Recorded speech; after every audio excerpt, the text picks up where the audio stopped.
Sim. Então, pessoal, vamos falar hoje, né? Eu comecei não gravando aqui, mas vamos falar hoje a respeito de aditivos sensoriais, né? O tema da nossa aula aí, nossa segunda aula de aditivos sensoriais. Nós vamos, então, falar a respeito desses aditivos bastante utilizados aí em determinadas categorias. E para a gente começar a conversar, né, a definição de aditivo sensorial é qualquer substância que seja adicionada ao produto, à ração, à dieta dos animais, para melhorar ou modificar as propriedades, né, organolépticas, né, relacionadas ao sabor, ao odor, à cor, à palatabilidade dessas rações, e também, né, características visuais, até as características visuais entram como características organolépticas. Então, quando você usa um corante na ração, ele pode ser um atrativo, né, ao consumo, e ele entra, assim, como um aditivo sensorial. Então, a gente classifica, né, os aditivos sensoriais em aromatizantes, palatabilizantes, aí tem os flavorizantes, que seria uma mistura de aromatizante com palatabilizante, que daria aroma e sabor a essa ração, a esse alimento, e os corantes e pigmentantes, né, são basicamente esses aí, a divisão dos aditivos sensoriais. Então, falando um pouquinho de cada um deles, então, os aromatizantes, né, são produtos que vão conferir aroma, né, destinado à alimentação. A finalidade é melhorar a aceitação, né, despertar o interesse, né, do animal pelo consumo desse alimento, visto que muitos dos alimentos não são tão atrativos quanto a gente imagina para os animais. E esses aromatizantes, através do seu aroma, né, do seu odor, vão provocar aí secreções, né, atividades glandulares, né, e, consequentemente, a partir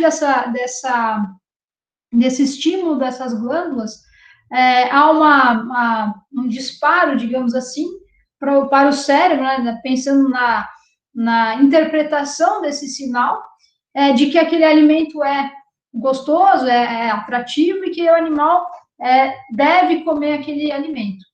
Né? Então, o aromatizante ele vai no sentido de despertar a curiosidade aí do animal, despertar aí seu interesse através do odor pelo alimento naquela dieta oferecida ao animal. Já os palatabilizantes são substâncias adicionadas às dietas com finalidade de melhorar o paladar desse produto.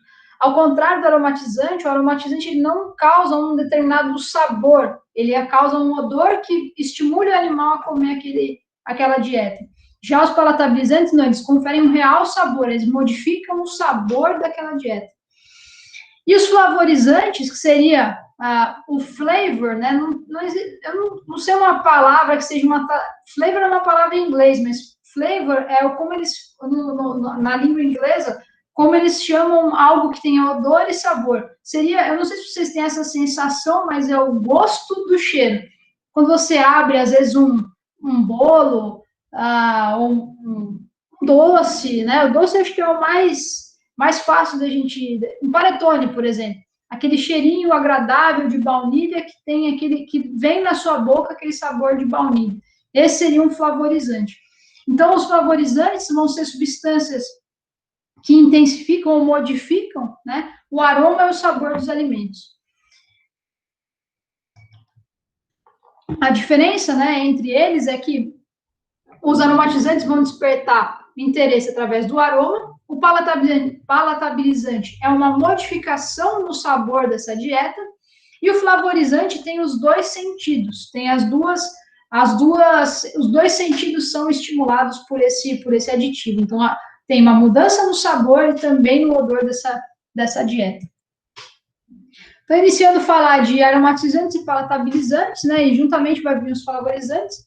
Então, a gente precisa entender, antes, né, de falar dos aditivos propriamente ditos, é necessário que a gente situe, né, sintonize aí como é que quais são as diferenças entre os animais a respeito de suas papilas gustativas, como esses animais, né, interpretam os sabores. Então, aqui nesse slide, a gente tem o número de papilas gustativas de cada um dos animais. Então, a galinha, o frango de corte, tem cerca de 24 papilas gustativas na sua cavidade oral. Já o cachorro, os cães, tem cerca de 1.700. Nós, humanos, temos 9.000 papilas. Um suíno jovem, tá, tem cerca de 19 mil papilas. E uma vaca, um bezerro, né, tem cerca de 25 mil papilas gustativas. E essas papilas gustativas, né, a proporção das determinadas papilas, né, que tem a finalidade de sentir os determinados sabores, vão mostrar, né, vão demonstrar nos animais a preferência deles por determinados sabores ou outros sabores.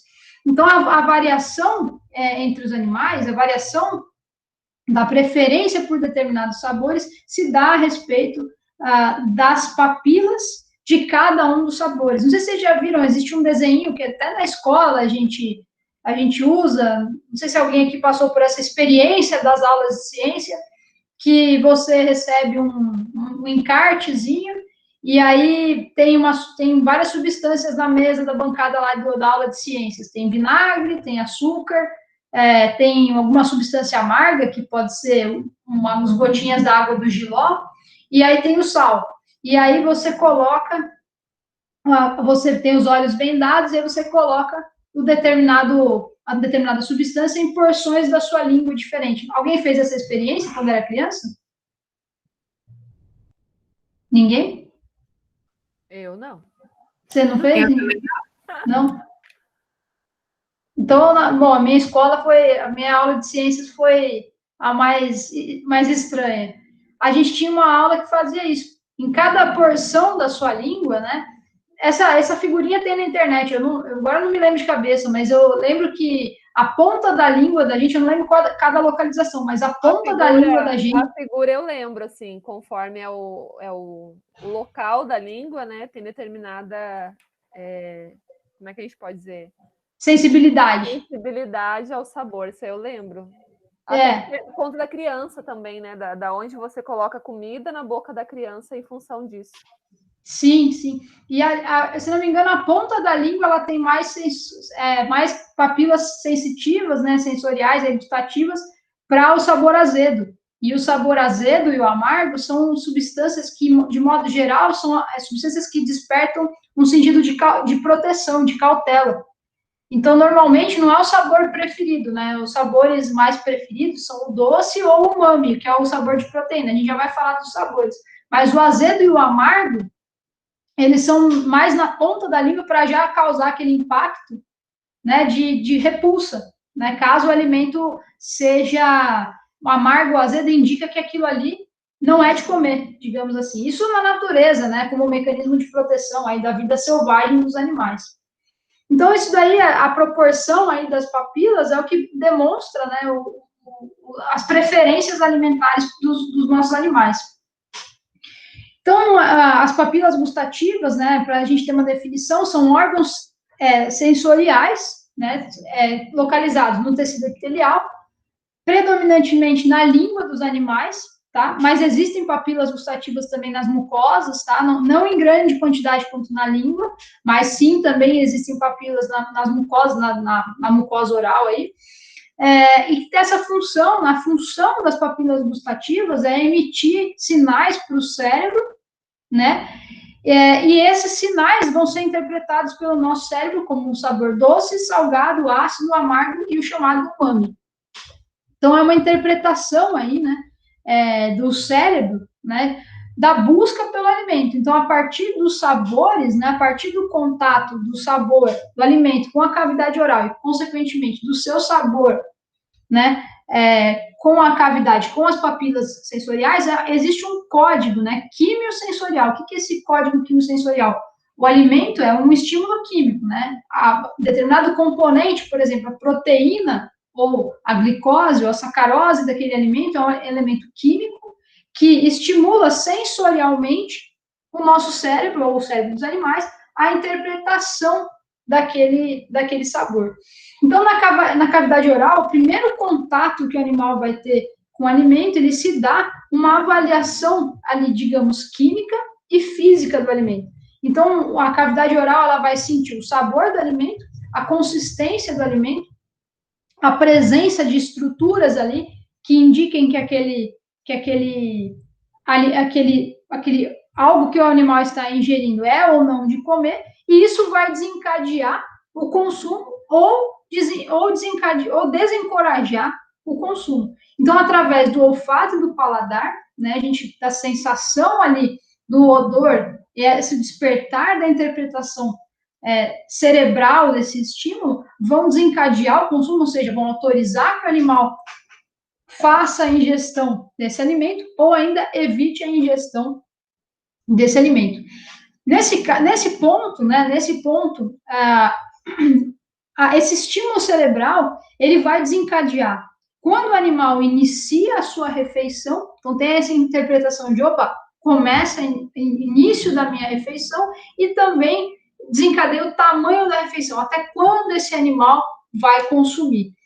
Essa questão de consumo, pessoal, não é só, tem essa fase cefálica, e a regulação do consumo também é dada pela repressão gástrica, pelo conteúdo de energia dos alimentos, mas isso é um assunto para outras aulas. Mas também o cérebro, ele faz com que a gente interprete o tamanho da refeição. Essa fase cefálica aí, eu não sei se fica mais claro para vocês, essa questão de interpretação aí, seria que determinados sabores, quando a gente come, às vezes, um doce, muito doce, ele se torna enjoativo. Então, você consome, de repente, um alimento com sabor muito forte, muito temperado, você não tá cheio, né? Seu estômago não está repleto, não houve uma repressão.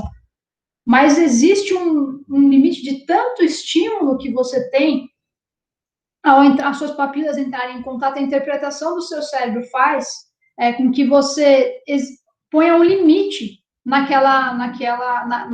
no tamanho ali da sua refeição. Não sei se fica claro, se a gente pensar um doce muito doce, às vezes a gente dá até uma repugna na gente a respeito de, não sei se vocês têm isso, mas dependendo do alimento, se é muito doce, às vezes causa até uma repugnância na gente em função de que a gente fica enjoado daquele determinado alimento. Isso daí é a primeira fase. Não que o alimento muito doce não estimule também o parar de comer, né, o desestímulo do consumo pela energia. Tem esse desestímulo, mas antes disso, às vezes a gente para de consumir determinado alimento em função dessa interpretação aí cerebral do sabor do alimento. Tá? A palatabilidade, pessoal, dos alimentos, né, ela vai determinar para a gente a aceitação do nosso alimento. Então, a gente sabe que dietas de baixa palatabilidade, a gente tem baixo consumo, tá? Se a gente utilizar, por exemplo, farinha de penas na ração de suínos, é um alimento de baixíssima palatabilidade. Inclusive, farinha de penas, até para aves, né? Mesmo aves tendo poucas papilas gustativas, a gente sabe que é um alimento que tem baixíssima palatabilidade. Provavelmente, em função do processo ali de hidrólise dessas penas, isso aí é um alimento com baixa palatabilidade. Talvez também relacionado à textura do alimento. A gente sabe, por exemplo, que suínos têm uma maior preferência por alimento umedecido.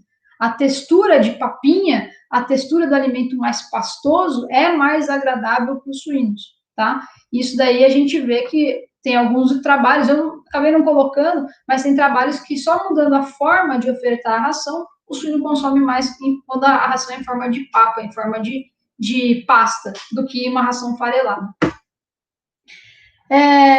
E quando a gente utiliza, então, ingredientes de alta palatabilidade ou ainda palatabilizantes na ração, a gente nota que há, né, um aumento do consumo. Então, o que a gente pode concluir disso? Que palatabilidade, o alimento ser palatável, é um auxiliar, né, é auxiliar e é fundamental, além de auxiliar na melhora do consumo, é fundamental para o sucesso da nossa alimentação, principalmente em determinadas categorias, como a gente vai ver mais para frente. Tá? Então, aqui tem uma ilustração, pessoal, que é uma cabeça de um suíno, né, cortada aqui num corte lateral, onde a gente tem as papilas gustativas. E aí a gente tem uma ilustração aqui, como é que funcionam, né, essas papilas, como é que elas são dispostas. Vejam que aqui a gente tem, além das papilas gustativas, a gente tem os receptores de odor dos animais, o olfato do animal. Então, nos suínos, né, nos animais de modo geral, A sensação de paladar, ela está muito relacionada ao olfato. E muitas vezes, antes do paladar, o estímulo ao consumo, como eu falei anteriormente, ele é dado pelo estímulo olfativo, antes da palatabilidade. Então, muitas vezes, apenas você colocando um aromatizante na dieta é suficiente para estimular um consumo maior dessa dieta.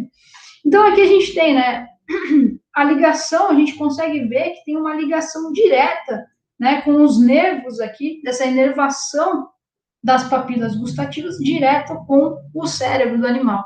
Então, palatabilidade, né, papilas gustativas são muito importantes na espécie suína, em função da quantidade de papilas que a gente tem que encarar aqui, que nosso alimento vai ter que encarar aqui para ser consumido. Sendo que se esse alimento não agradar esses animais, essa função pode ser reversa.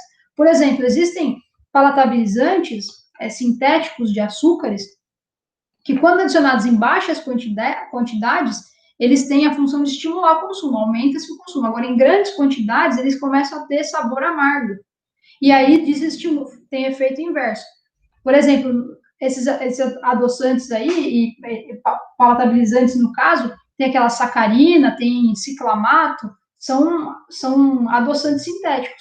Se vocês pegarem uma gotinha e colocar lá no café, a gente sabe que ele adoça. Se você colocar 50 gotas, esse tipo de adoçante ele causa sabores estranhos. E isso é a mesma coisa que acontece para os animais. E aí a gente pode ver também, né? Eu falei que em suínos, em função da quantidade de papilas gustativas, é muito mais importante, né, a palatabilidade da ação do que em aves. E a gente tem aqui as duas categorias aqui que eu estava falando para vocês, que tem diferenças entre as suas preferências gustativas. Os leitões, animais jovens, né, eles têm uma preferência inata pelos sabores doce e umami. Não sei se vocês sabem o que é o sabor umami. Para a gente, o mais fácil de saber o que é o sabor umami é um sabor de proteína, é meio salgado. Sabe o aginomoto? Se você pegar aginomoto puro, não a agissal, o aginomoto mesmo, pegar o aginomoto e colocar na sua boca, não é, ele é salgado, mas ele tem um outro sabor além do salgado. Esse é o sabor umami. E as proteínas, os aminoácidos, têm esse sabor. Então, os leitões, né, eles têm uma preferência, né, por sabor doce e umami, os dois, sendo que o umami é até maior do que o doce. Isso é muito importante, né, na desmama e nas trocas de dieta. Então, a gente acaba explorando isso como estratégia, essa preferência pelo doce, pelo umami, nas épocas de maior desafio da vida desses animais, na desmama e nas trocas de dieta. A gente estimula o consumo desses animais através dessa preferência deles por esses sabores. Diferentemente, pessoal, muita gente acha que a preferência alimentar das fêmeas suínas é a mesma que a dos leitões. Só que, com o passar do tempo, os animais vão ficando mais velhos, e aí existe uma involução nos botões gustativos. As fêmeas suínas, elas preferem menos o sabor doce do que os animais jovens, em função dessa involução dos botões gustativos, das papilas gustativas. Há uma perda aí da sensibilidade, né, desses botões gustativos das fêmeas em relação aos suínos jovens. Normalmente, as fêmeas suínas adultas, elas são mais estimuladas pelo aroma da ação do que propriamente dito pelo sabor dessa ação, tá? Utiliza-se mais nesses animais, é mais eficiente, digamos assim, utilizar aromatizantes e flavorizantes do que propriamente dito só os palatabilizantes. Então, para a gente identificar, né, os nossos sabores, o sabor doce está bastante relacionado aos carboidratos da dieta. Já o sabor umami, que eu falei para vocês, é o sabor relacionado às proteínas e aos aminoácidos da dieta. O salgado está relacionado ao balanço eletrolítico da dieta, tá? Então, aos sais dessa dieta, os minerais aí dessa dieta. E o sabor azedo e amargo, normalmente são estimulados como proteção a agentes nocivos, venenosos ou agentes antinutricionais. Por exemplo, a gente tem taninos na ração. A gente, quer dizer, no sorgo, não na ração, mas a gente tem ingredientes que podem ter taninos. E os taninos têm baixa palatabilidade. Então, quando a gente trabalha com rações à base de sorgo, elas são menos palatáveis do que as rações que são feitas à base de milho. Por quê? Porque o tanino, né, ele tem um sabor mais próximo do amargo, que ele é menos palatável, menos preferido aí pelos animais. Então, de modo geral, pessoal, vamos falar um pouquinho a respeito de cada um dos sabores aí. A gente tem o sabor doce, né? O sabor doce é uma preferência aí pelos suínos, de modo geral, né? É uma preferência dos suínos, mas mais em relação aos suínos jovens, como eu falei.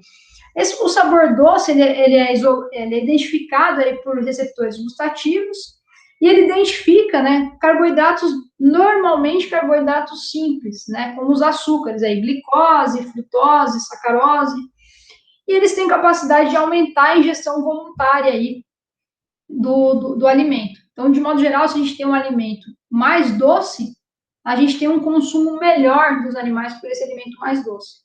Pensando nisso, pessoal, existem também os adoçantes não carboidratos, que são as sacarinas, a talmatina, estevosídeos e a neosperidina. Por que a gente utiliza adoçantes não carboidratos, pessoal? Porque muitas vezes, se a gente adicionar um açúcar na nossa dieta, a gente promove um desbalanço aí entre os carboidratos, a gente fornece uma fonte de açúcar e pode desbalancear nossa energia da dieta. E além disso, né, o açúcar, quando você adiciona um açúcar à sua dieta, para essa dieta ficar mais doce, você precisa ter mais espaço nessa dieta. Tá? Então, o volume ali do açúcar, para deixar essa dieta mais doce, ele é maior do que um adoçante não carboidrato. Tá? Não sei se vocês entendem isso. É só a gente pensar quando se vocês fizerem um bolo aí, com um adoçante, com aquele açúcar normal, e aqueles adoçantes para dieta, por exemplo, que é um adoçante não carboidrato. Aqueles tal e qual. Se você colocar para ter o mesmo doce na sua receita, você precisa, por exemplo, num bolo, você precisa de 2 xícaras de açúcar. E no caso, se você usar esse adoçante aí tal e qual, você precisa de, às vezes, 2 colheres de sopa, por exemplo. É bem menos. Então, para uma dieta, para uma ração, às vezes é mais fácil trabalhar com isso, porque você não precisa abrir um espaço na sua dieta e não precisa se preocupar com o balanço aí de carboidratos. Tá? Então, é por isso que se utiliza, né? Às vezes se prefere utilizar esses adoçantes não carboidratos em dietas. E tem algumas descobertas, né, mais recentes aí, a partir de 2005, 2009. 2005 foram os primeiros estudos aí que eu achei, em 2013 a gente tem os últimos aí mais consistentes, né, que tanto nos animais quanto em humanos, nota-se que existem receptores gustativos aí no lume intestinal.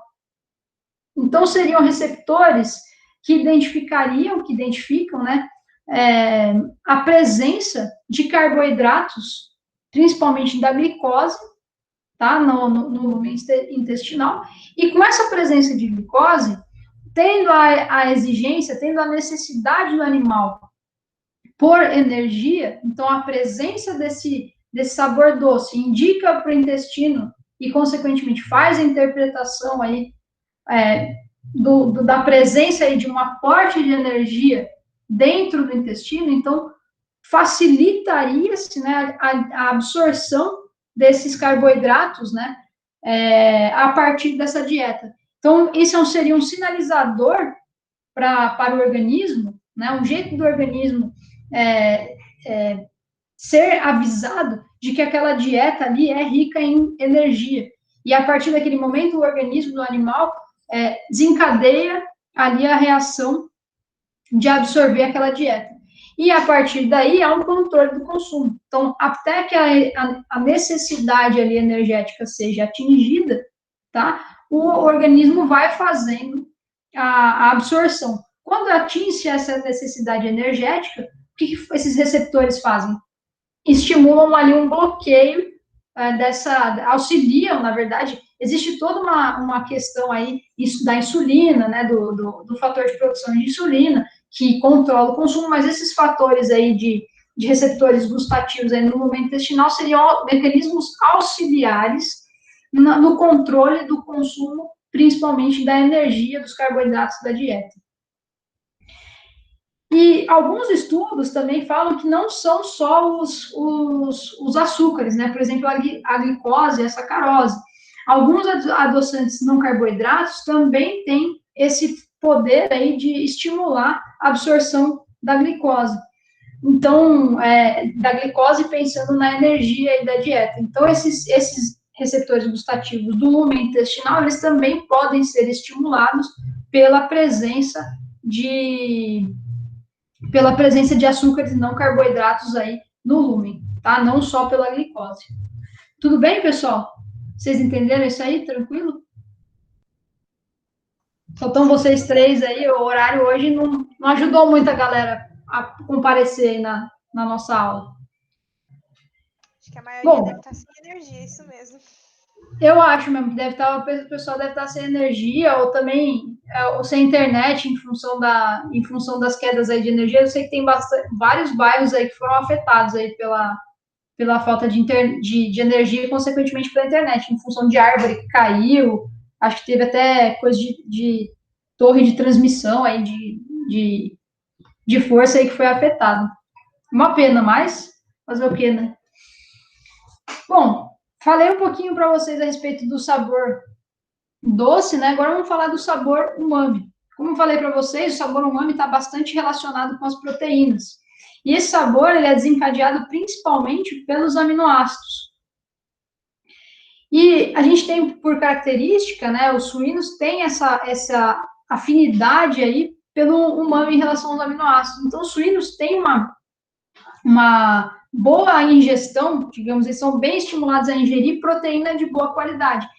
Então, quando você tem uma proteína de alta qualidade, normalmente você tem boa palatabilidade dessa proteína. Então, você tem o estímulo a esse consumo em função dessa palatabilidade, em função, principalmente, da composição aminoácidica da dieta.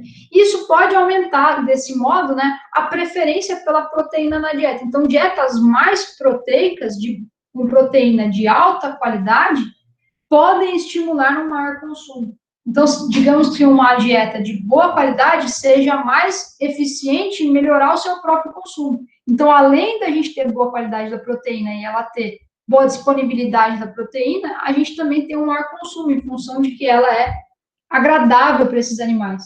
Então, usando proteína de boa qualidade, você tem uma maior disponibilização desse nutriente, né, já por a característica desse alimento, e também um consumo mais eficiente, o animal consome melhor esse alimento.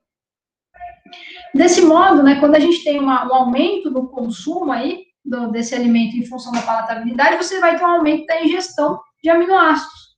Então, você aumenta a ingestão de aminoácidos. Então, para animais que têm alta necessidade de proteína, porém estão em situações de desafio, como, por exemplo, os leitões no momento da desmama, ou no momento em que eles têm uma leve desnutrição em função desse choque de dietas, da troca de dieta, do estresse causado por essa desmama, esses receptores aí, umami, né, eles vão estar super expressos, ou seja, eles estão ávidos aí por comer proteína, eles precisam comer proteína. Então, no caso, né, desses receptores expressos, então, como se eles ficassem com vontade de comer proteína. Aquela sensação de você precisa comer alguma coisa para te dar uma saciedade. Então, essa superexpressão dos receptores umami, né, nesse momento que os animais precisam de mais proteína, vão aumentar esse desejo por proteína. Então, esses animais vão consumir essa proteína para, além de satisfazer as suas exigências, suas necessidades, também para satisfazer a sua necessidade na questão de palatabilidade. Então, a gente tem um aumento do desejo por proteína. Então, o animal vai consumir melhor consumir melhor, mais ração, se essa ração for rica em aminoácidos, proteínas, consequentemente aminoácidos, e ela for de boa qualidade essa proteína. Não adianta nada o animal tá em desnutrição, ou tá sofrendo o estresse da desmama, e a gente fornecer uma ração de alta proteína, porém de baixa qualidade. Por exemplo, fornecer uma farinha de penas, uma farinha de sangue, são alimentos que a gente sabe que tem alta proteína, mas de mais baixa qualidade, mais baixa palatabilidade. Então, nos períodos críticos aí da vida desses animais, é importante a gente lembrar, né, dessa estratégia, né, de estimular esses receptores umami, usando fontes, né, de proteína altamente palatáveis, fontes de proteína de boa qualidade, e assim a gente vai conseguir um maior consumo de ração. Isso inerente à característica, inerente à preferência alimentar desses animais, tá? E aí, da mesma maneira, né, que eu falei para vocês que no lumen intestinal existem receptores aí de sabor doce, né? Existem também, foi observado aí em alguns estudos, né, que existem receptores do sabor umami também no lumen intestinal, que auxiliariam, né, na absorção e metabolismo aí dos aminoácidos, né, e estariam ligados aí ao controle da fome e da saciedade. Então, uma ração de alta proteína, né, de altos níveis de proteína, altos níveis aí de aminoácidos, elas são bastante nutritivas. Então, os animais em crescimento, eles têm essa demanda aí por proteína. Tendo essa demanda aí por proteína, isso causa, né, o mecanismo aí dessa exigência nutricional está ligado ao ciclo de saciedade e fome. Então, a alta demanda por proteína e por energia, ela está ligada ao ciclo de saciedade e fome.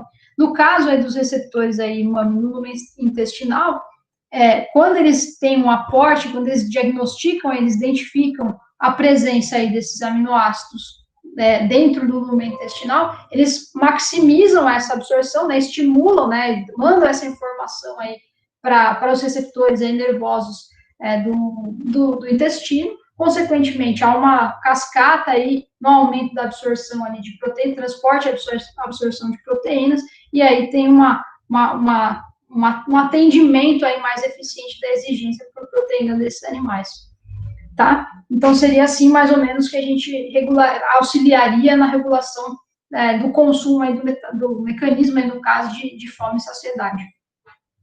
Tudo bem, pessoal? Tranquilo?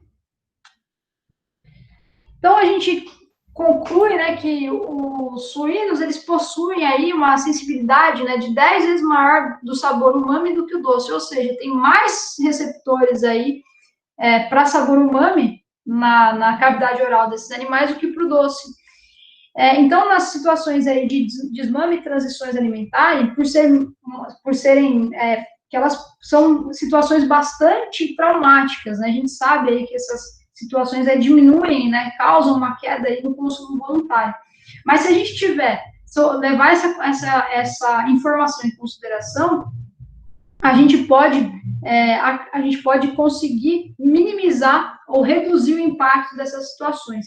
Então, considerando, né, essa preferência dos animais pelo sabor umami e também pelo sabor doce, né, é importante que a gente entre também com equilíbrio, né, não adianta a gente só fornecer um alimento rico em proteína, mas a gente sabe que o sabor doce é um auxiliar nisso. Então, a gente entraria com uma dieta de alta qualidade, de alta palatabilidade e também utilizando aí um palatabilizante de sabor doce para maximizar o consumo por um período maior de tempo. A gente consegue uma resposta mais eficiente desses animais ao consumo dessa ração. E consequentemente, uma transição aí menos traumática nesses períodos aí críticos. Então, pessoal, a gente vê que quando que a gente deve utilizar palatabilizantes, né, ou aromatizantes nas dietas. Então, na situação do desmame, né, a gente é uma situação que é bastante indicada em função da transição que a gente tem do leite, né, os animais estavam se alimentando basicamente, exclusivamente de leite, para um alimento, eles vão passar a consumir alimento sólido, e essa fase, normalmente, ela é muito lenta, né? Os animais, até eles identificarem a ração como alimento, primeiro, os animais, quando a gente tem essa troca da ração, do leite para a ração, eles não sabem que ração é ração, eles não têm contato com isso, então, eles não sabem que eles devem consumir aquilo.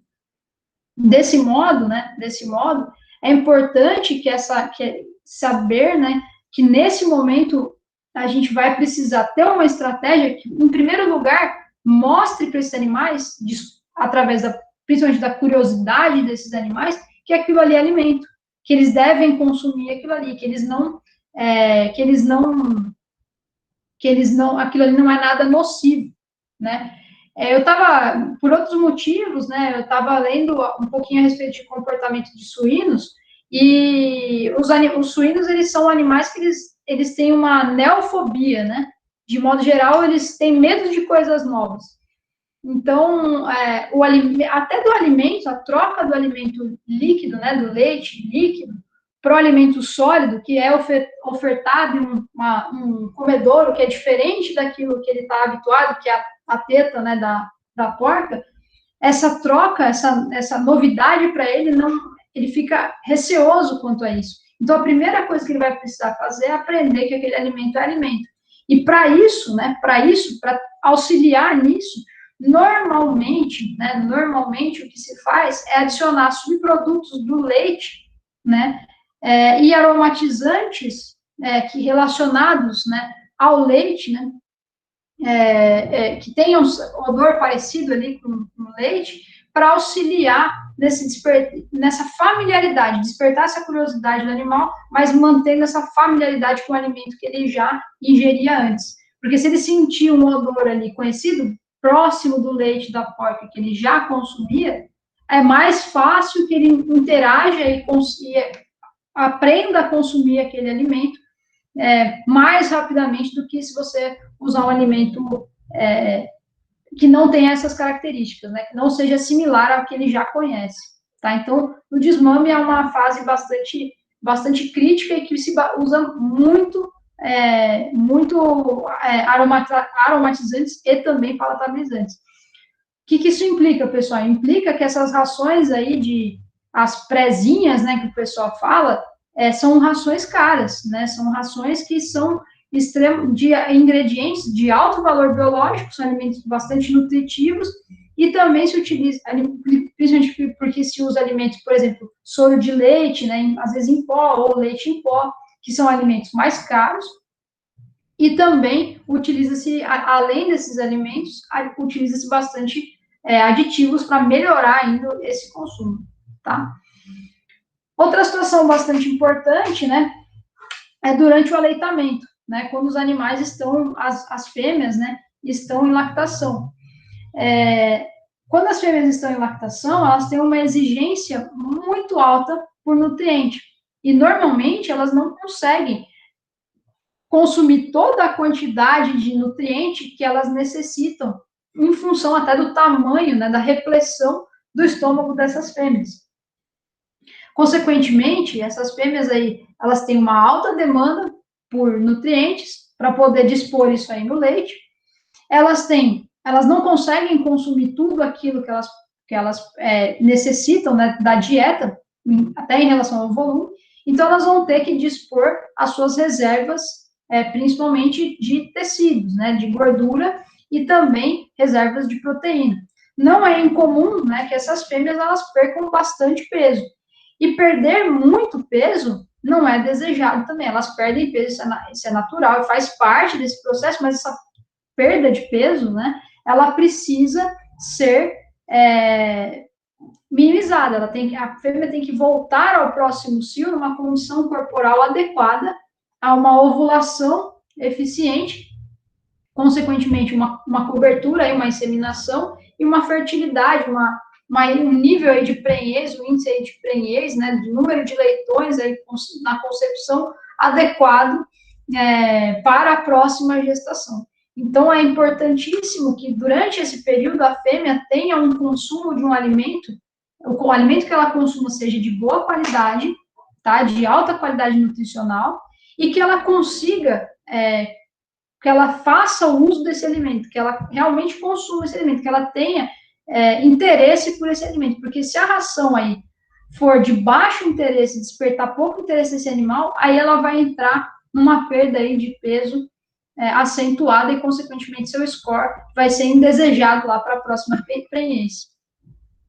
Além disso, a gente trabalha muitas vezes em situações de estresse térmico, lembrando que durante aí o período de aleitamento, o leitão e a fêmea suína, eles estão na mesma instalação, sendo que a temperatura de conforto do leitão é em torno de 32 graus e da fêmea em torno de 17, 18 graus.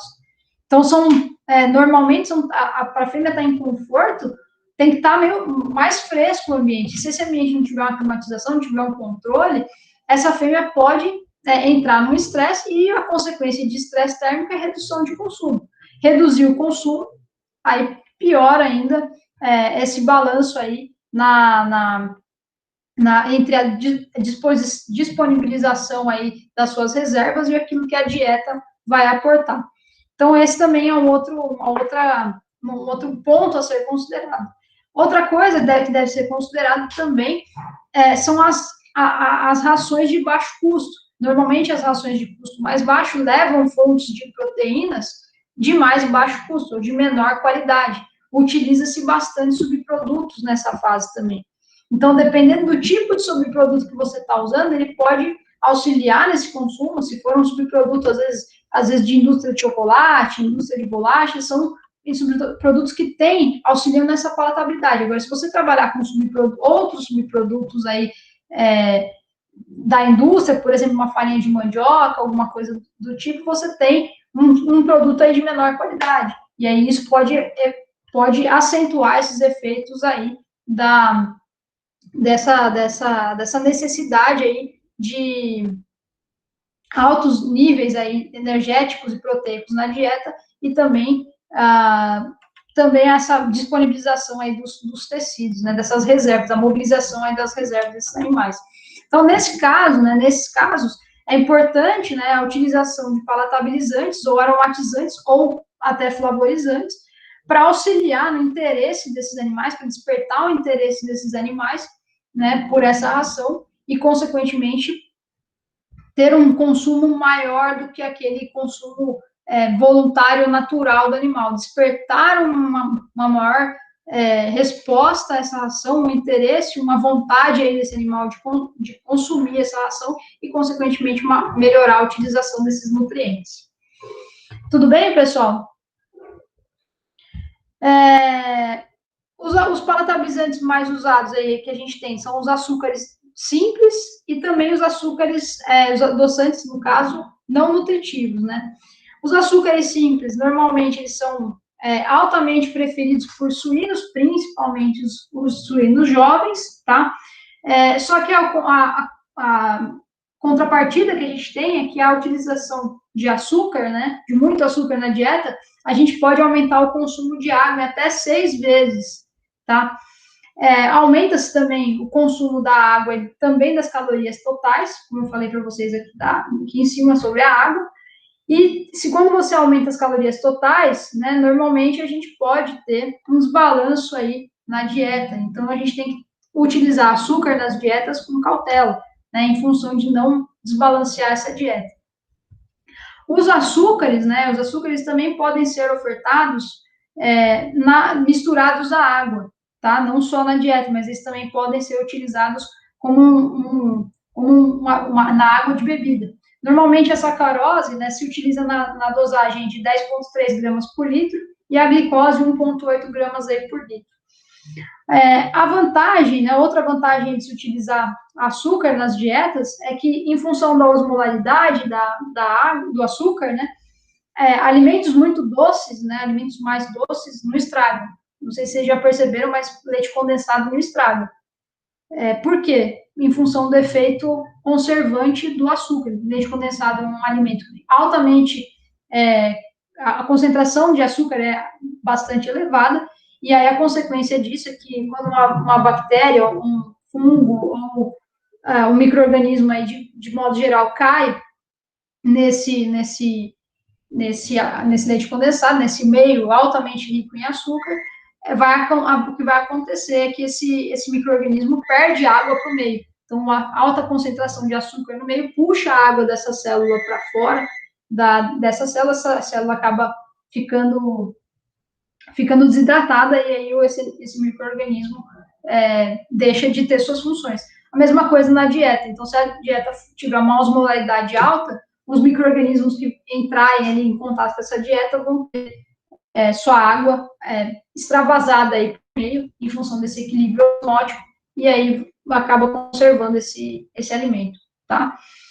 Em relação aos adoçantes não nutritivos, né, a gente falou um pouquinho deles, eles são substitutos aí dos açúcares simples, são utilizados em mais baixas quantidades, eles não oferecem um efeito energético, e sim só a palatabilidade, só que se eles forem adicionados às dietas em altas quantidades, a gente tem um sabor mais amargo, um sabor metálico. E isso, né, pode ter o efeito reverso, ao invés de aumentar a palatabilidade, reduzir a palatabilidade dessa dieta. Então, os mais utilizados, né, é a sacarina e o neotame, sacarina em 1 a 2 gramas por litro, para evitar esse sabor amargo, e o neotame aí seria de 30 miligramas aí por quilo de dieta, tá? Essas doses aqui, pessoal, elas são extravasadas do uso para humanos. Os estudos com suínos em relação a doses desses produtos não são muito consistentes. A gente encontra trabalhos falando em doses mais elevadas são mais preferidas, outros trabalhos falando aí de doses mais baixas, ou ainda existem produtos que têm poucos testes aí. Vem se descobrindo outras substâncias que têm um potencial de sabor doce aí muito grande com baixíssimas quantidades. Então, desenvolvimento dessas substâncias aí, a busca aí por alternativas. Só que, nesse caso, o que vem acontecendo é que, antes, né, essas substâncias são mais buscadas para alimentação humana, e aí extravasa esses resultados aí para a alimentação animal. E como os animais, né, os suínos, eles têm papilas gustativas, muito mais papilas gustativas do que os humanos, às vezes os resultados obtidos, eles não são tão fiéis àquilo que o suíno, essa extrapolação aí das quantidades, elas não são tão eficientes em função das diferenças aí da capacidade de diferenciar os sabores das espécies. Então, o suíno seria mais sensível, digamos assim, do que o humano a esses palatabilizantes. Tudo bem, pessoal? Em relação aos aromatizantes, os mais utilizados, né, são o sabor de morango, de baunilha, de pêssego e de amêndoas. Esses sabores são bastante atrativos aí para suínos. Normalmente são mais utilizados, como eu já falei para vocês, para animais mais velhos. Mas a gente também pode ter um aumento do consumo de água aí quando utilizados aí os aromatizantes. O animal, às vezes, pode ficar mais enjoado aí desse sabor, sendo que há um estímulo forte, né, do seu olfato e do seu sistema olfativo, e, consequentemente, o animal vai acabar querendo tomar mais água para tentar se libertar e se liberar desse aroma, né, digamos assim, para desenjoar desses aromas. Então, deve ser utilizado com cautela para evitar também esse aumento aí do consumo de água e, consequentemente, do amolecimento aí das fezes. Outro aromatizante, né, que os suínos têm uma preferência aí, é o plasma suíno spray dry. É um subproduto aí do abate, né, que ele tem, por suas características, ele não é um aromatizante propriamente dito, mas ele tem capacidade, né, ele tem como capacidade, tem características aromatizantes. Então, ele tem estudos aí que mostram o aumento de consumo de rações.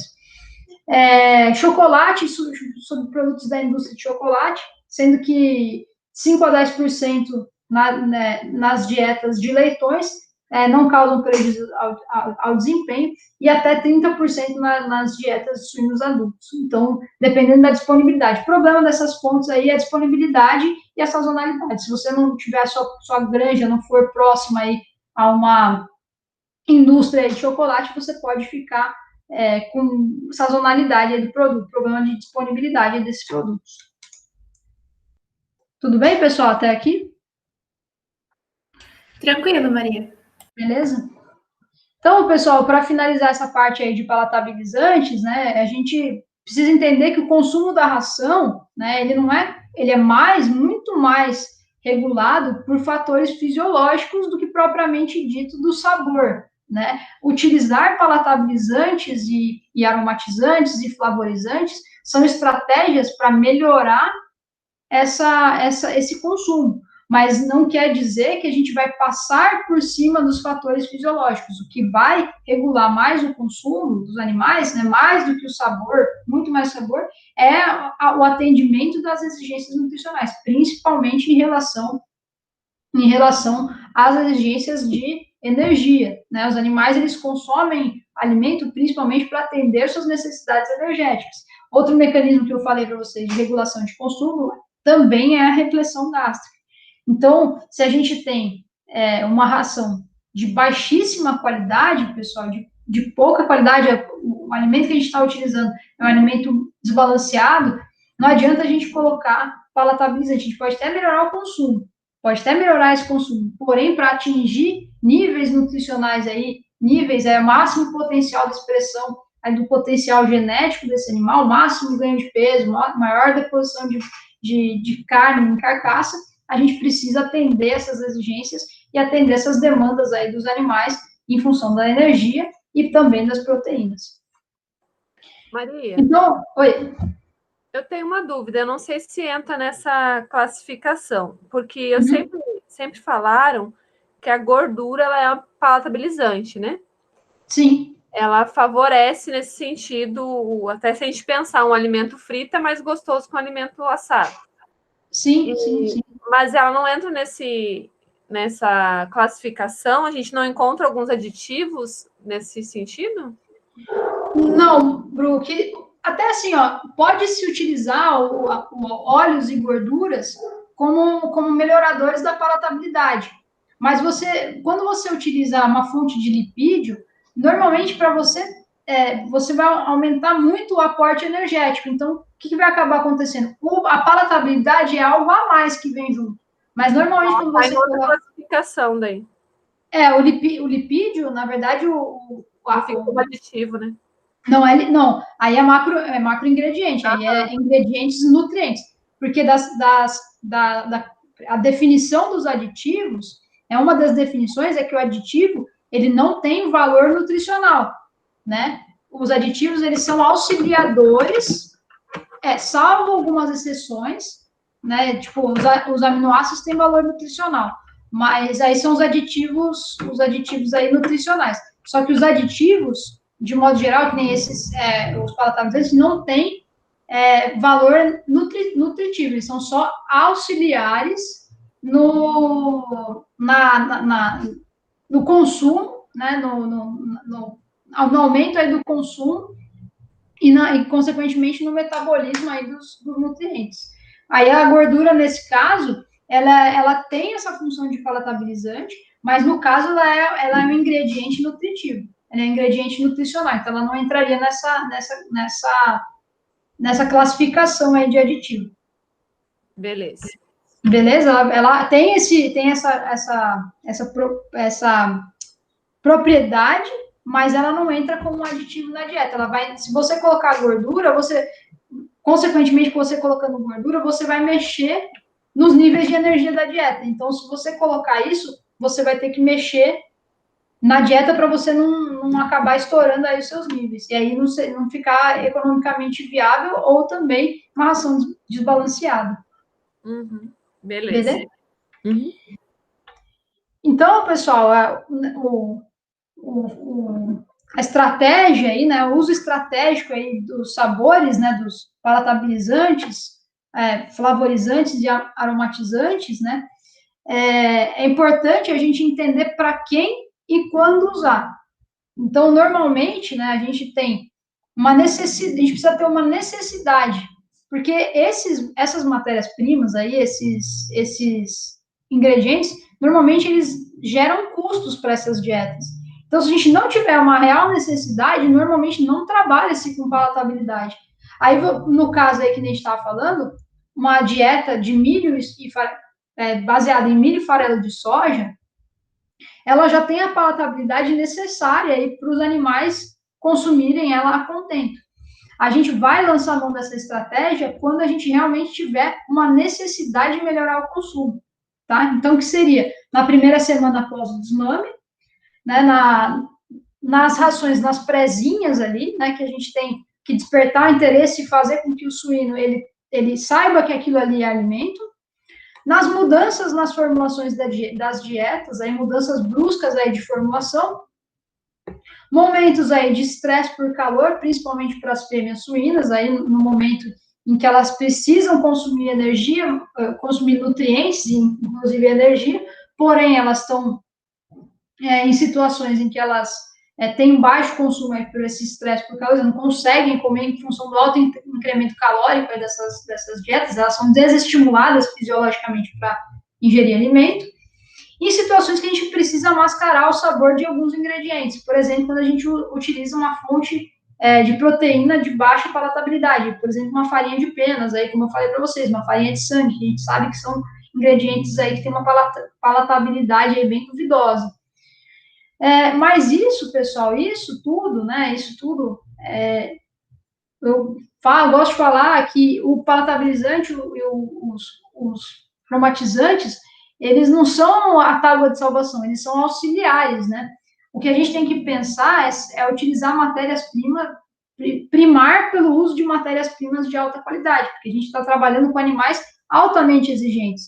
Então, se a gente trabalhar com matérias-primas de baixa qualidade, provavelmente os nossos resultados aí não vão ser os máximos possíveis, né? Então, precisa se pensar na questão econômica, se vale a pena mesmo, né, em que situação você está, porque a gente sabe que às vezes tem escassez no mercado de determinados ingredientes, a gente precisa lançar mão de alternativos, aí nesse caso você precisa ter uma necessidade, mas tem que observar se vale a pena fazer isso, quanto vale a pena e o que você precisa utilizar, tá? Então, a gente tem que pensar nesse uso estratégico aí. E aqui, pessoal, tem alguns exemplos aí de flavorizantes, né, preferidos aí para os animais. É só de curiosidade aí que cães e gatos têm uma preferência aí por sabor de alho, anis para suínos, bovinos e ovinos, bacon para cães e gatos, baunilha para equinos, carne para cães e gatos, canela para suínos, caramelo para bovinos, cebola para cães, chocolate para suínos, fígado para cães e gatos. Enfim, alguns exemplos aí de aromas que podem ser utilizados aí de flavorizantes, né, que podem ser os aromas adicionados ao sabor aí. Normalmente, a maioria aí que a gente tem dessas opções aí existem naturais, né, com utilização aí de subprodutos, e também a gente também tem os sintéticos aí, que seriam auxiliares aí nas formulações. Mas a título mais de curiosidade, essa tabela. Então, finalizamos aí os aditivos aí aromatizantes, palatabilizantes e flavorizantes, e vamos falar um pouquinho de corantes e pigmentantes. Vocês querem tomar uma água e fazer um xixi ou tá de boa?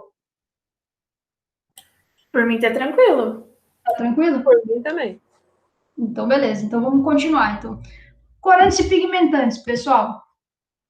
Então, são aditivos também sensoriais. Os corantes, né, vão ser substâncias que vão conferir cor diferente à sua dieta, ou vão intensificar a cor já presente em alguma dieta, né, destinada aos animais.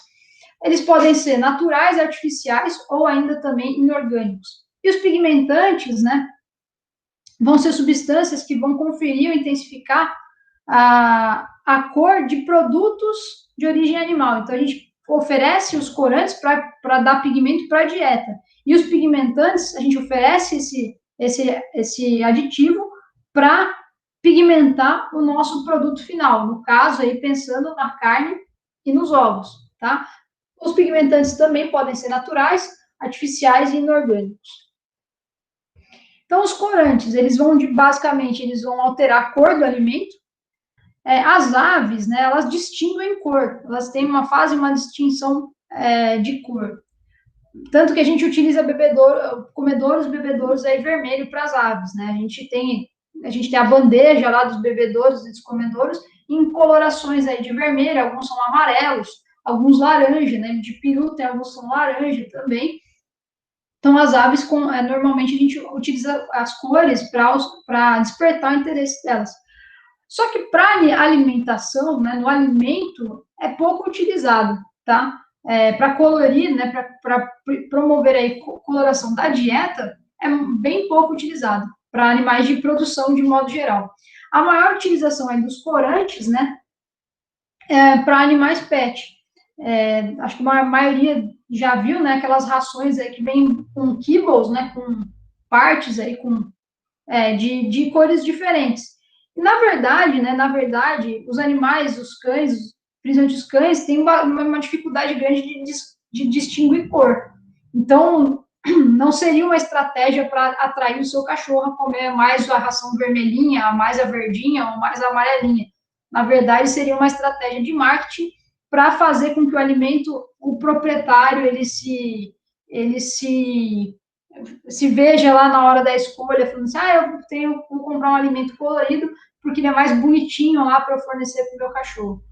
Normalmente, né, isso aí é uma estratégia aí de marketing para o consumo, mas é mais voltado, então, para o consumidor. Mas como o nosso foco aqui é mais para animais de produção, né, pensando na suinocultura e avicultura, a gente tem uma baixa utilização aí desses corantes nas nossas rações. Diferentemente dos pigmentantes, né? Pigmentantes são bastante utilizados na indústria, principalmente de aves, né? Seja de corte, seja de postura.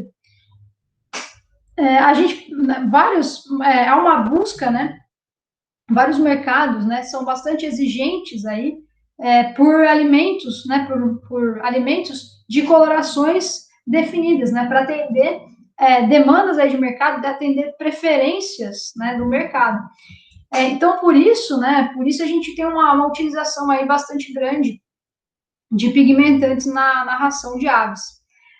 Outra situação em que há uma necessidade de pigmentação é que durante o processamento dos ingredientes, por exemplo, lá no momento da escalda, da depena e da escalda das carcaças lá de aves, pode haver uma perda da cor, né, da pele do frango, e pode tornar essa carne menos preferida aí, pelo consumidor. Então, isso, né, a utilização também pode mascarar, né, ou pode diminuir os efeitos aí desse processamento. Outra situação é que tem alguns mercados, né, por exemplo, lá os mercados orientais aí que tem uma preferência bastante grande por pés, também tem mercados aí que tem preferência até por cristas e barbelas aí, gostam aí de cores mais intensas nesses produtos. Então, a gente sabe que tem linhagens de animais que tem uma pele mais pigmentada, mais amarelada, e tem linhagens que tem pele, cristas e barbelas, consequentemente, né, menos pigmentadas. Então, você utilizando aí pigmentantes nessa ração, você consegue modificar essa característica e atender essa demanda do mercado.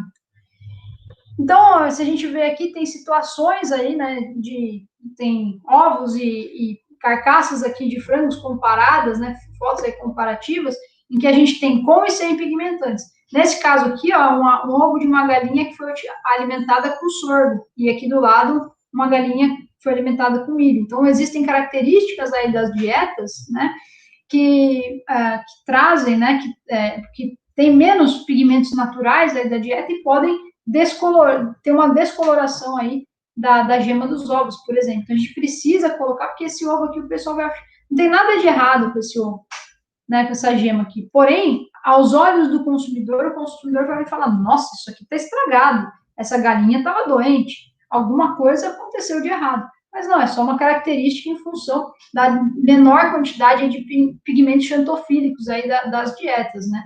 Seria algo natural. Mas para atender essa preferência, aí o consumidor busca um alimento mais próximo daquele que ele vê como natural. E aí existe também a preferência, né, dos consumidores pensando, os ovos lá caipira, né, porque as galinhas criadas, né, antigamente, mais soltas, até hoje em dia soltas, elas têm acesso a alimentos mais diversificados, consequentemente, elas têm uma alimentação mais rica em pigmentos, mais rica em diferentes pigmentos. Elas consomem insetos, consomem gramíneas, elas consomem raízes, e elas acabam tendo uma gema mais corada, mais escura, mais alaranjada. E aí o consumidor fala, mas no meu tempo, lá eu comia aqueles ovos tão bonitos de galinha, caipira eram mais alaranjados, então eu gostaria de ter essa memória afetiva. Então, o que a indústria faz? A gente pode adicionar algum pigmentante para atender essa demanda, atender essa exigência aí do consumidor. A mesma coisa nos frangos de corte. A gente sabe que as linhagens lá da Hubbard, né? Se não me engano, a Hubbard tem os animais mais branquinhos, né? Eles são animais... Bruna, me corrija se eu estiver errada, tá? Se eu não me engano, os Hubbard, eles são mais branquinhos em relação aos animais da Kobe, né? Os animais são mais amarelinhos, a pele deles é mais amarelinha. Então, às vezes, o animal mais branquinho não tem nenhuma diferença, né? Nutricionalmente falando, animal é saudável, do mesmo modo, tanto o Hubbard quanto o Kobe têm a mesma saúde, criados com as mesmas condições de higiene, idade, sem problema nenhum. Mas, para o consumidor, aquele frango é muito brancão, né? Frango de granja é muito brancão. Então, eu queria comer um franguinho mais coradinho, aquela pelezinha mais amarelada, lembrando as galinhas caipiras lá da casa da minha avó, da minha tia. Então, pode-se utilizar também corantes aí, no caso, desculpa, pigmentantes, para intensificar essa cor e atender essas demandas do mercado. E aqui, só para mostrar também um comparativo aí de um animal pigmentado e um animal menos pigmentado e um mais pigmentado, que a gente consegue ver aqui. Tem até a experiência pessoal, eu vou contar essa daí, que eu, assim, na época que eu vi isso, eu nunca imaginei que eu ia trabalhar com avicultura. Não sei se vocês sabem, né, na parte ali andina do Chile, né, existem sei lá quantas, né, eu não sei nem falar para vocês isso, mas tem uma variedade bastante grande de cultivares de milho, né, e tem milhos de várias coisas diferentes lá no Chile. E uma vez eu fui viajar para o Chile, e aí eu fui no supermercado comprar, nem me lembro o que, mas eu vi na prateleira, lá no açougue do Chile, né, eu estava no meu primeiro ano da graduação, se não me engano, eu vi lá no Chile, nossa, um frango bem amarelo, de uma pele bem amarela, era frango de embalado, de granja, assim, não era frango caipira, era um supermercado normal, como se fosse um Carrefour, um Extra, sei lá. E aí, eu fiquei com aquilo na cabeça. Eu falei, nossa, por que será, né? Eu estava na graduação, não tinha muito contato, assim, não era da avicultura no meu primeiro ano, né?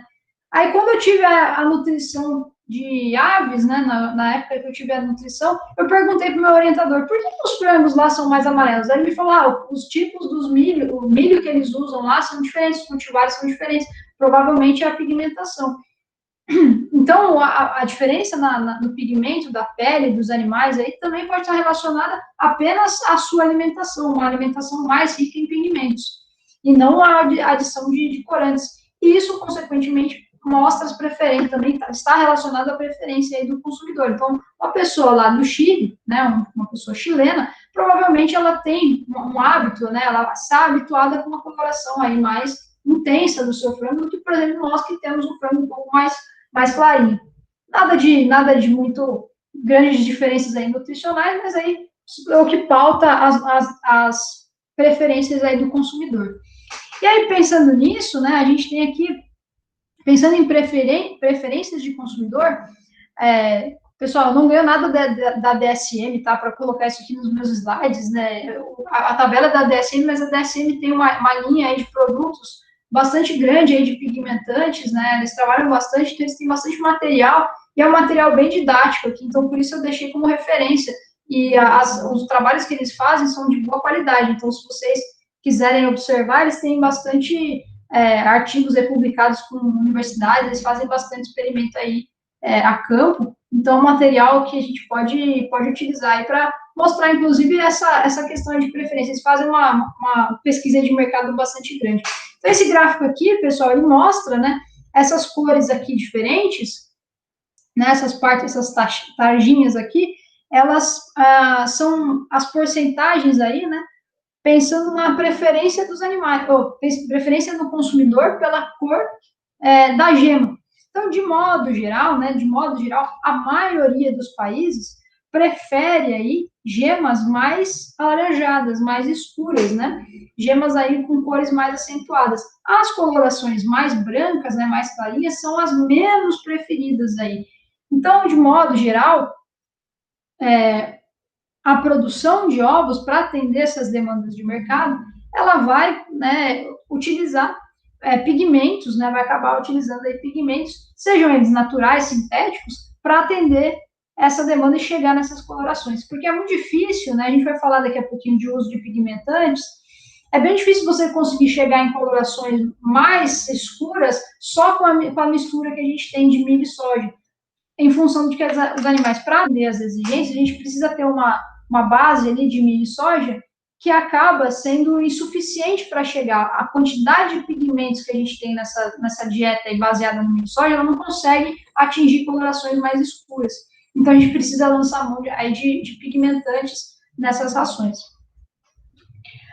E aqui também uma foto aí das preferências aí dos consumidores, né, por a cor da carne dos frangos. Então, se vocês olharem aqui, ó, a gente tem no México, né, aqui e na América Central, aqui a gente tem uma preferência aí por animais bem amarelinhos. Se vocês olharem aqui, a foto não sei se está muito boa, está meio escura, mas são animais mais amarelinhos, bem amarelinhos.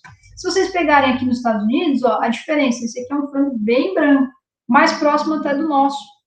Né? A gente tem uma preferência aí mais similar com a preferência dos Estados Unidos do que a preferência aí dos países da América Central. Quando a gente pensa aqui na China, né, eles também têm a preferência por um animal mais claro, uma carne mais clarinha, não tão amarelada quanto a da América Central e também aqui dessa parte da Europa. Então, a gente tem aqui as diferenças do mercado aí, né, pela pigmentação. Na verdade, são preferências aí que a gente busca atender em função da melhor rentabilidade, da melhor compensação aí do nosso produto. Então, isso aí faz parte também das preocupações na hora da formulação da ração. Então, a gente precisa entender, né, como é que funciona o metabolismo aí dos pigmentos, né?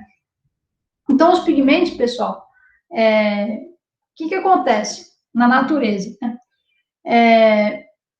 Na natureza, por que a gema dos ovos é amarela? A gema do ovo ela é amarela, pessoal, porque os pigmentos, os pigmentos naturais aí, eles, além de pigmentar, eles têm uma capacidade antioxidante. Então, aqueles pigmentos que eles são extraídos da dieta, o que o organismo da galinha vai fazer? Ele vai, como o ovo, né, na hora que tem a eclosão, no momento da eclosão, desenvolvimento do pintinho, em função da respiração do pintinho, existe uma alta taxa de estresse oxidativo, existe uma alta produção de radicais livres. Essa alta produção de radicais livres, ela tem efeitos deletérios para as células do pintinho, do embrião. O que os pigmentos fazem? Os pigmentos, eles são protetores, né? A gente vai ter uma aula de antioxidantes, né? A gente vai falar de antioxidantes, mas os pigmentos, eles têm a função de proteger as células do embrião contra o estresse oxidativo. Então, é um mecanismo de proteção. O organismo da galinha direciona os pigmentantes para a gema como proteção para esse embrião ao estresse oxidativo, a alta produção, a produção, no caso de gás carbônico, a absorção de oxigênio, produção de radicais livres e a excreção aí desse oxigênio, ou desse gás carbônico, desculpa. No caso dos machos, né, vocês poderiam perguntar, mas nos machos, o que acontece com os pigmentos, né? No caso dos machos, os machos na natureza, eles precisam, para ser vistosos para as fêmeas, para a corte, eles precisam ser coloridos. Então, esses animais, no metabolismo deles, há um direcionamento desses pigmentos para as áreas, principalmente das pernas desses animais e das barbelas, para eles ficarem vistosos, saudáveis, com aparência de macho alfa, garanhão, lá, mitão, um galo mais bonito, e a galinha escolher aquele galo. Então, nesse caso, né, nesses animais, essa deposição aí desses pigmentos nessas estruturas, além de aumentar a sua vista, né, na hora da reprodução, também tem o potencial de proteger essas partes descobertas do corpo dos animais, né, das aves, da incidência da luz solar. Como são áreas grandes, né, são áreas mais vascularizadas, é uma área que fica mais exposta à luz solar, ela também, a oxidação aí, o estresse, a produção de radicais livres também ocorre nesse lugar, na pele desses animais. Então, os pigmentos aí funcionam como mecanismos aí de proteção a esse estresse oxidativo. Beleza?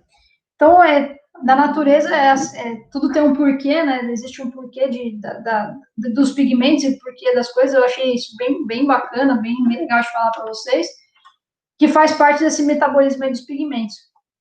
Então, o que acontece, né? Como é que ocorre essa deposição desses carotenoides aí xantofílicos? Essa deposição, né, essa deposição ela é influenciada pela concentração de xantofila no alimento, né? Claro, até dei exemplo lá do milho e do sorgo. O sorgo tem menos carotenoides lá, o sorgo tem menos, o milho tem mais. Consequentemente, o ovo da galinha alimentada com sorgo mais branquinho, o ovo da galinha alimentada com milho é mais amarelinho. Também é influenciada pela composição da ração, os níveis aí dos ingredientes na ração, e também as condições de saúde da ave. Se a ave estiver doente, ela tem menores condições aí de mandar, né, de enviar esses pigmentos aí para os ovos. Claro, uma ave doente, uma ave de baixa condição sanitária, ela também tem uma menor produção de ovo, um ovo menor, um ovo sem casca, um ovo quebradiço. Então, é uma dificuldade aí no processo reprodutivo de uma ave doente, uma ave não sadia. Os carotenos, eles também são precursores de vitamina A, então a ave, né, ela, além de utilizar esses carotenoides aí como antioxidantes, ela também utiliza na formação da vitamina A.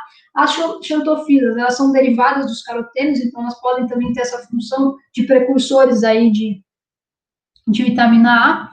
Também são utilizados aí a vitamina A na resposta imune, também como antioxidantes, na fotoproteção dos tecidos, como eu falei para vocês.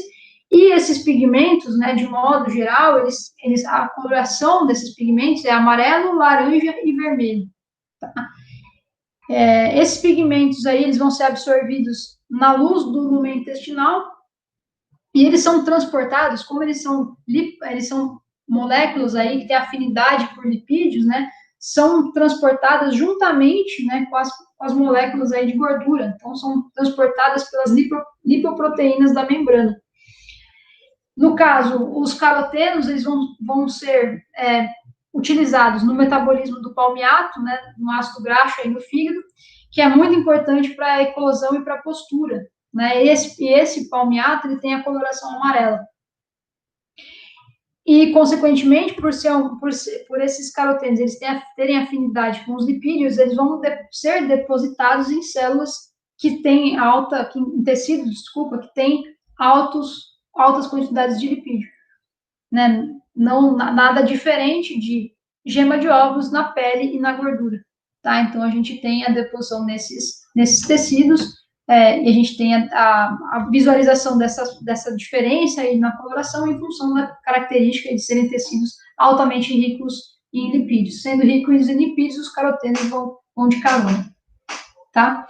Nas galinhas, só uma curiosidade, de 20% a 60% dos pigmentos da ração são direcionados para a gema. Os demais são direcionados para o metabolismo das vitaminas, para a pele, para barbelas, também elas também têm uma coloração ali na barbela, nas cristas, mas cerca de 60% aí, de 20% até 60%, é direcionado aí para a gema. Então, as gemas consomem bastante carotenos aí da dieta. Então, normalmente, né, para pigmentar os ovos, né,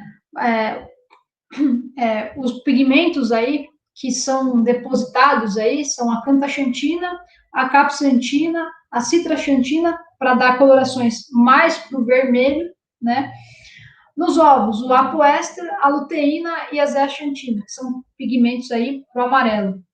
Na pigmentação da pele, né, a cantaxantina puxa as cores para o vermelho E o apoéster, a luteína e a zeaxantina vão puxar a coloração para o amarelo. Então, a coloração, pessoal, é uma combinação, a coloração tanto da pele quanto dos ovos, ela é uma combinação aí de pigmentos vermelhos e amarelos, sendo que a mistura, né, essa proporção chega em pigmentos também alaranjados. Como eu falei para vocês, nós podemos ter pigmentos aí já provenientes das dietas, né, e também a gente pode adicionar mais pigmentos, né, nessas dietas. A gente pode dar um aporte maior, mas de modo geral, as dietas à base de milho, elas possuem grandes quantidades de xantofilas, luteína e zeaxantina. Só que o processamento, né, do milho, o armazenamento também, ele pode alterar a absorção e a deposição. Por exemplo, se esse milho for, no caso, uma ração for peletizada, ela pode perder, esses pigmentos, eles podem ser degradados aí por esse calor, por essa pressão, e aí perder sua capacidade aí de deposição. Outro momento em que pode haver uma perda aí dessa pigmentação é se essa ração ficar, por exemplo, exposta à luz solar. A luz solar também pode degradar, né, se esse alimento ficar exposto à luz solar, ele pode ser degradado, esses pigmentos, e também, consequentemente, a gente vai ter uma menor deposição aí nos tecidos. E como eu falei para vocês, né, mesmo que a gente tenha dietas com alta inclusão de milho, existe um limite aí, o milho tem mais pigmentos aí puxados para o amarelo, os pigmentos mais puxados para o vermelho, o milho é mais pobre nesses pigmentos. Então, mesmo, né, que você tenha uma dieta altamente rica em milho, as colorações mais escuras da gema, mais avermelhadas de gema, não são atingidas. Então, para atingir aqueles números lá do leque colorimétrico de 13, 14, que são algumas preferências, 12, 13, 14 aí dos mercados, a gente precisa lançar mão de alimentos aí alternativos, tá? Dietas alternativas ao milho, né, normalmente tem menores concentrações aí de carotenoides xantofílicos, e aí é necessário pigmentante. Fora do Brasil, pessoal, a gente tem uma base, né, no Brasil a gente tem uma base de milho e soja, mas se a gente pegar na Europa, a base da alimentação deles é trigo e soja, não milho e soja. E outras dietas alternativas, aí quando a gente tem um preço muito alto do milho, pode ser utilizado o sorgo, pode ser utilizado até o triticale também, nessas dietas. Então, essas dietas aí, elas vão ter menor quantidade natural aí dos pigmentantes e, consequentemente, as gemas dos ovos e a pele dos frangos vai ficar mais clara. Desse modo, né, se faz a adição aí de pigmentantes com bastante frequência. Então, a gente tem, eu falei para vocês que a gente tem pigmentos naturais, né, e a gente também tem pigmentos sintéticos. Sendo que os sintéticos, né, o sintético amarelo é o apocaroteno, o apoéster. O sintético vermelho é a cantaxantina. A cantaxantina é um pigmento existente na natureza. Mas, né, a cantaxantina que é utilizada na indústria de alimento animal é uma cantaxantina já sintetizada pela indústria, em função dos custos. Aí é mais barato você utilizar a cantaxantina sintética do que a cantaxantina natural. Aí a gente tem as opções aí naturais, né, as opções aí naturais e não sintéticas de pigmentantes. Natural vermelho amarelado, que é a capsantina. A capsantina, ela é obtida da páprica, é o pigmento da páprica. A gente tem o natural vermelho, que é obtido do urucum, que é chamado bixina. E também a gente tem o natural amarelo, que é a zeaxantina e a luteína, que são os extratos de pétala de marigold.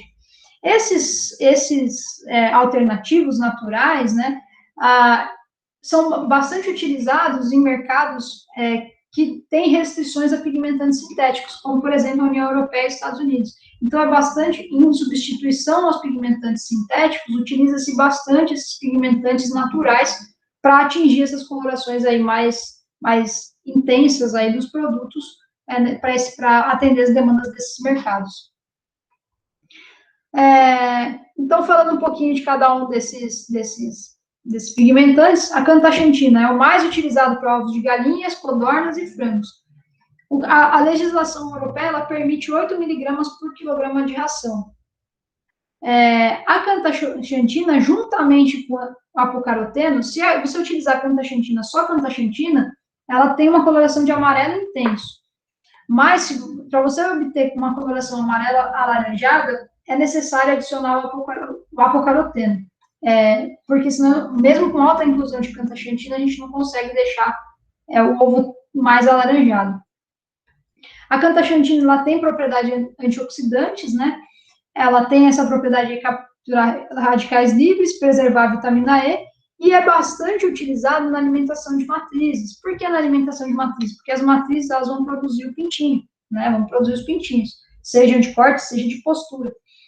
E quando a gente pensa em produção de pintinho, eu falei para vocês, a gente tem uma alta produção aí de radicais livres lá na respiração do embrião. Então, utiliza-se bastante cantaxantina, pensando no seu efeito antioxidante para os pintinhos. Falando do apocaroteno, pessoal, o apocaroteno, a dose máxima é cerca de 5 miligramas por quilo de peso corporal. De acordo com agora eu esqueci o que é essa referência aqui, mas acredito que é outro órgão regulador da Europa aqui. E o apocaroteno, assim como a cantaxantina sozinha, também não consegue atingir colorações mais intensas. Então, para colorações mais intensas, você tem que juntar ambos os dois, tá? Só que o inconveniente desses pigmentantes sintéticos é o aumento de custo dessas dietas. São pigmentantes mais caros. Então, é necessário se fazer uma avaliação econômica desse uso para poder ver se compensa, né? Se você consegue pagar, né, se o seu ovo lá consegue pagar esse custo aí pela modificação na sua coloração. Aqui, pessoal, tem uma tabela, né? Que isso daqui é um exemplo da utilização de pigmentantes sintéticos, né? Que é o Carofil Yellow e o Carofil Red, né? Que são dois pigmentantes sintéticos da DSM. E aqui tem algumas indicações. Então, eles indicam aí para esse 7 e 8 aqui, é a faixa de cor daquele leque colorimétrico da DSM, que é um leque colorimétrico aí que não tem só da DSM, tem de outras empresas também. Então, para chegar nessa coloração aqui, o que eles indicam? Então, no 7, 8, ou no 8, 9, 9, 10, 10, 11, 11, 12 e assim por diante, eles têm as indicações aí. Então, se você tem uma ração aqui com mais ou menos carotenoides, você adiciona mais ou menos aditivo. Então, aqui, por exemplo, se na sua ração tem de 0 a 2, uma ração lá que é feita com sorgo, ela tem bem pouco carotenoide amarelo. Então, a gente vai ver que para chegar nessas colorações mais intensas, a gente precisa adicionar, quanto mais intensa a coloração, mais ppm, né, partes por milhão, do aditivo, né, dos dois pigmentantes são necessários de ser utilizados. Então, vocês podem ver aqui, pessoal, e também, quanto mais pigmentante já tiver carotenoide na ração, né, de forma natural dessa ração, menos você vai precisar adicionar na sua dieta. Então, aí aqui tem uma outra tabela, que é um exemplo aí do cálculo, pessoal. Um exemplo de cálculo aqui para você ver quanto tem na sua dieta e quanto você vai adicionar. Então, essa tabela aqui. Então, o teor de xantofila amarela, em partes por milhão. Isso aqui é dado, tá? Isso aí você consegue consultar. Então, o milho, ele tem 14 partes por milhão. O glúten de milho, 180. E o DDGS, 25. Aí você vai ver a taxa de inclusão do seu ingrediente e aí a quantidade de ppm. Então, se você tem 15% de milho amarelo, 15% de 14 é cerca de 2,1. 2% de 180 é 3,6. 1% de 25 é 0,3. Se você somar aqui, então, quanto você tem na sua ração? Tem 6 ppm total na sua ração. Aí, o que você vai fazer? Eu preciso chegar... se eu quero fazer os meus ovos, né? Eu quero ter os meus ovos, por exemplo, lá com coloração 13. Então, se eu tenho coloração, para eu chegar na coloração 13, eu tenho 6 lá na minha dieta, eu tenho que ter total 10,5. tá? Aí, o que eu vou fazer?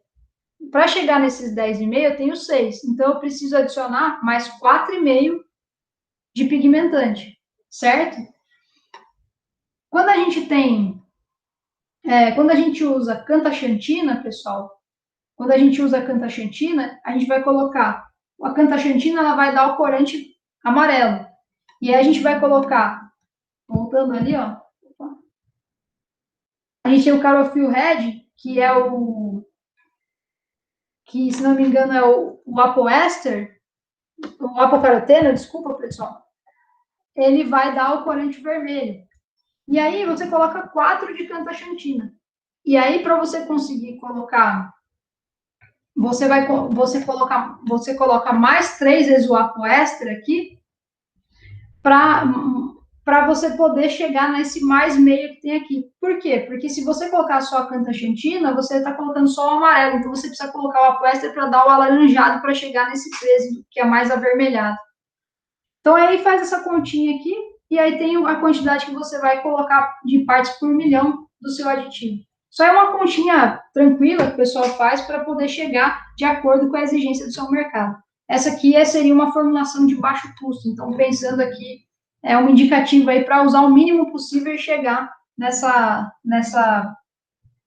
conta. Ah, por que o apoéster é menos? É porque o apoéster ele é mais concentrado, então você pode reduzir por 3, você divide por 3 essa concentração aí do apoéster, tá? Ele é mais forte, você não precisa usar a dose total, você divide por 3 porque ele é super concentrado e aí você consegue chegar nessa quantidade aí final. Beleza, pessoal? Tranquilo? Então tá, eu falei dos pigmentos aí artificiais, né, os sintéticos, mas a gente também tem a utilização aí, a possibilidade da utilização de pigmentantes naturais.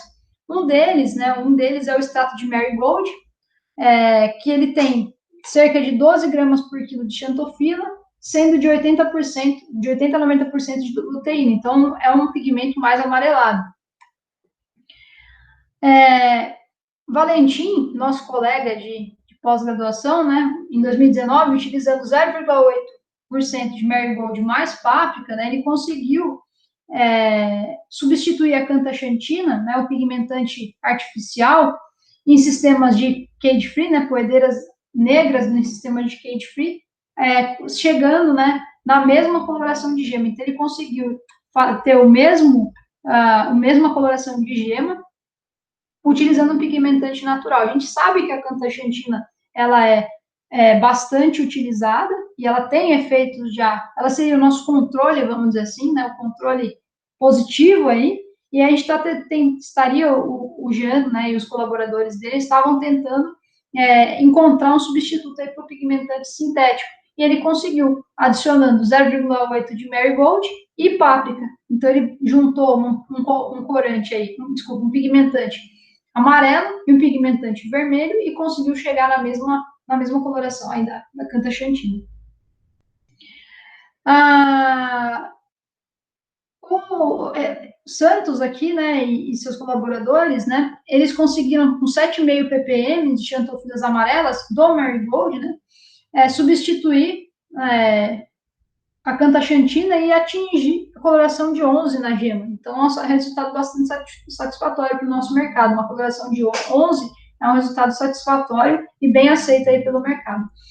A páprica, pessoal, ela tem de 4 a 8 gramas de xantofila, sendo de 50% a 70% capsantina. Capsantina é um corante vermelho. Então, por isso que o Dugiene usou os dois, né, a páprica mais o marigold, pensando em atingir uma coloração aí mais intensa, né, mais avermelhada. No caso aqui, o Santos também, ele viu que 4 ppm de xantofilas vermelhas, né, provenientes aí da páprica, pode atuar aí, auxiliando em chegar na gema da coloração número 11 também. Então, ele fez uma mistura aí de 7,5 ppm de marigold e 4 ppm de páprica, chegando nessa coloração satisfatória. Outra opção que a gente tem é o urucum, que é a bixina. E com a Bixina, né, alguns estudos falam que 1,5% a 3% de inclusão na ração pode, né, permitir a substituição do milho de 30% a 50% por alimentos pobres em pigmentos. Então, se você tirar metade da quantidade, de 30% até metade, até 50% da quantidade de milho na ração das aves e adicionar 1,5% até 3% de Bixina, claro, se você tirar 30%, você adiciona menos, se você tirar 50%, você adiciona mais. E você consegue substituir e não ter diferenças aí entre as rações, entre uma ração com alimento pobre, alimento rico em milho, em relação à coloração da gema. E essas alternativas aqui, pessoal, são alternativas bastante interessantes se a gente pensar nos mercados aí mais restritivos aí aos pigmentantes sintéticos, União Europeia e Estados Unidos. Então, por isso, né? Então, por isso a gente tem bons resultados aí com os corantes naturais. Aqui outro estudo desses autores aqui, 2016. Aqui a gente tem ovos controle, ração à base de milho, né? Ovos controle sem corante. Aqui a gente tem ovos com páprica, só com páprica, e aqui tem páprica com marigold. Aí a gente vê que aqui a coloração deles, ó, se vocês compararem aqui, a coloração deles é mais intensa. Páprica mais marigold tem a união aí dos pigmentos, né, da páprica e do marigold causa e consegue chegar em colorações bem interessantes aí para ovos de galinha.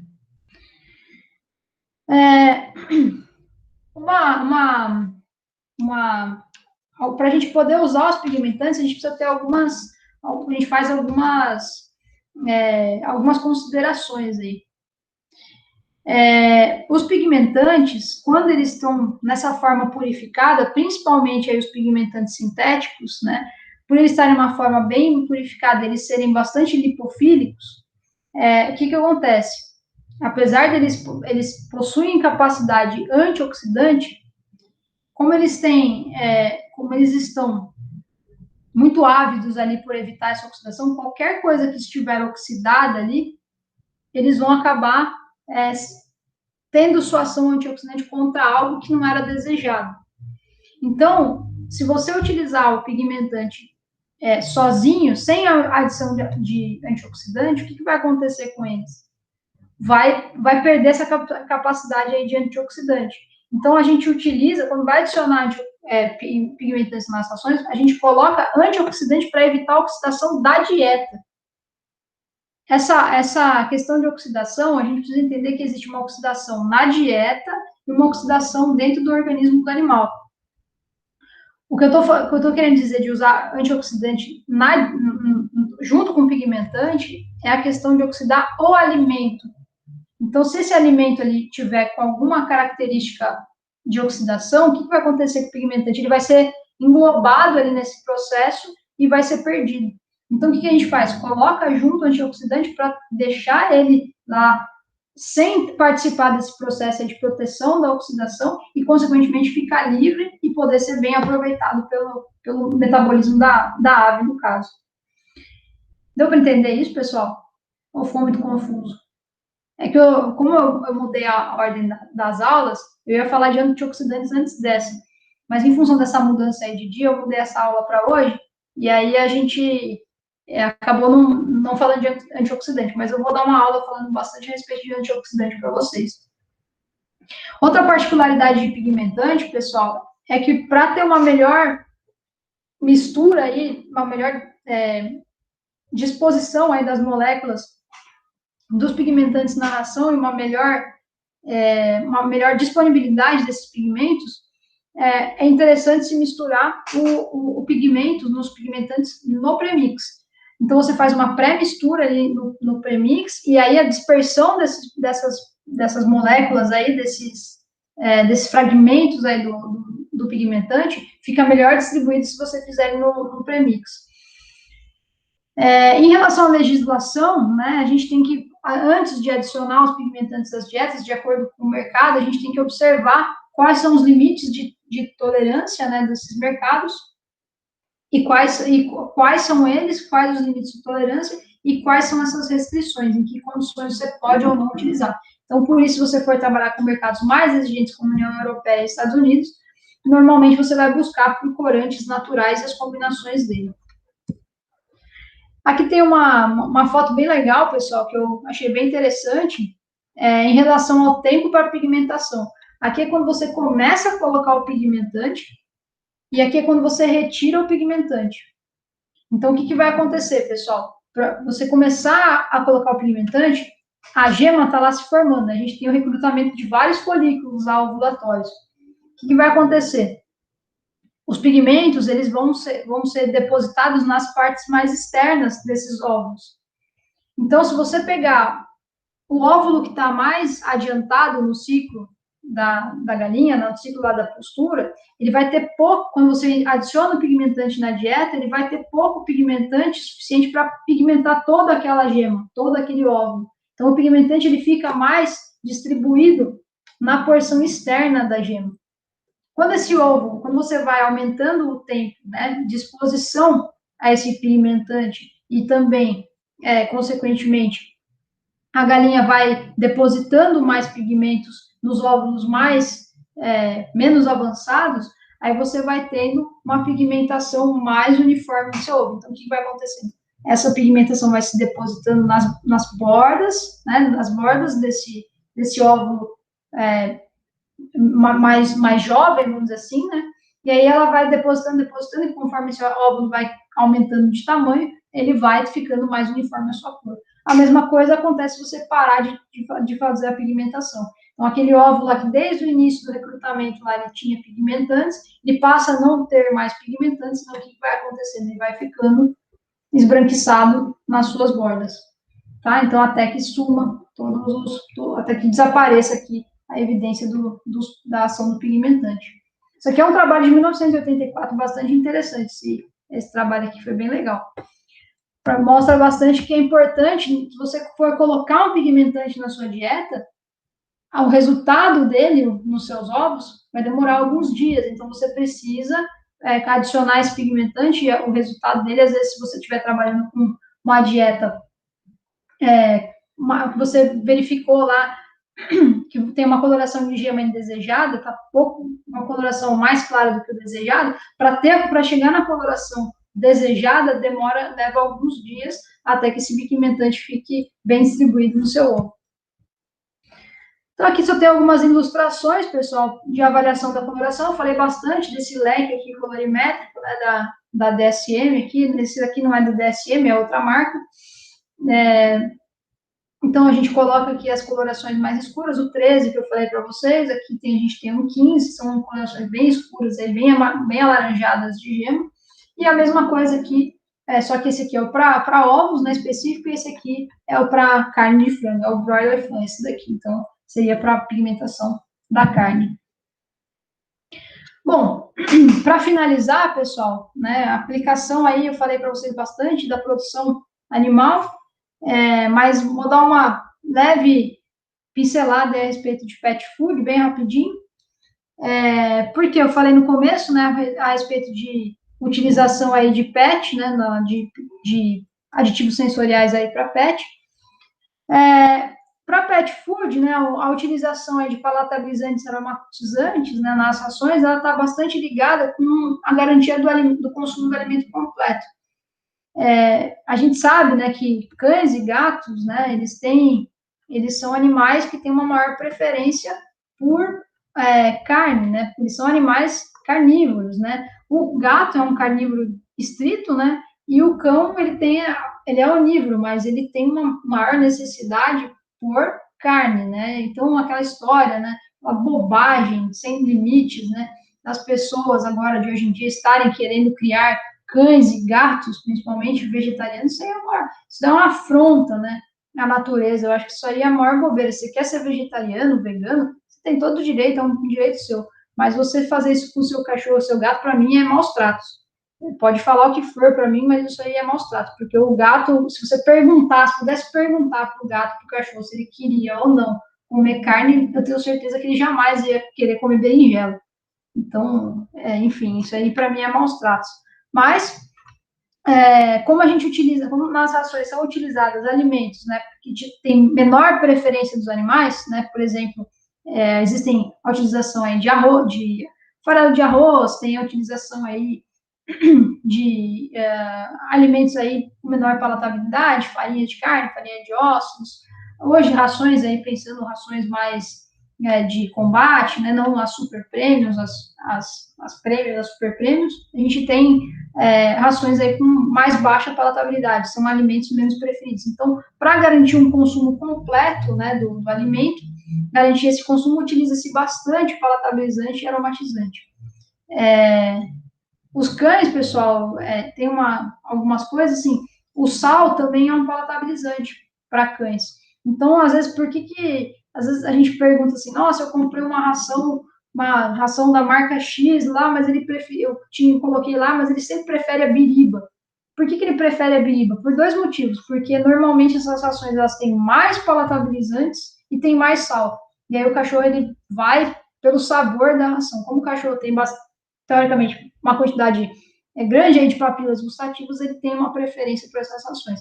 Isso não quer dizer que ele está consumindo alimento de melhor qualidade. Normalmente, alimento de melhor qualidade tem menos aí palatabilizantes e menos sal. Então, de modo geral, é menos utilizado em rações de mais alta qualidade. Além disso, além de agradar o cachorro, na verdade, mais do que agradar o cachorro, muitas empresas ainda têm a estratégia de agradar o proprietário, né? Então, pensando nisso, né, as empresas lançam estratégias aí de marketing, utilizando, então, cores e sabores não, odores, principalmente, né, aromas, né, que agradem ao proprietário e falar, isso aqui deve ser gostoso pro meu cachorro, tem cheirinho de bacon, meu cachorro vai gostar. Então, antes de agradar o cachorro, ou o gato, no caso, faz-se a utilização aí de odores, né, de aromas aí, que agradem ao proprietário para embasar essa escolha da pessoa aí, em função dessas características. Também em função das semelhanças com alimentos para humanos, né, então, eu vou comprar para o meu cachorro uma ração que tem um cheirinho mais parecido com bacon, um cheirinho mais parecido com carne, então, um aroma aí mais familiar para mim. Mas mais para essa estratégia de marketing. E alguns proprietários, né, associam aí a utilização aí, o consumo de rações aí mais coloridas com alergias, né? Então, existe também uma queixa. Então, alguns proprietários na contramão pensam, né, não vou utilizar rações mais coloridas, porque essas rações causam mais alergia nos meus animais, pensando no alimento aí mais saudável, né, pensando mais no alimento aí mais próximo dos alimentos naturais.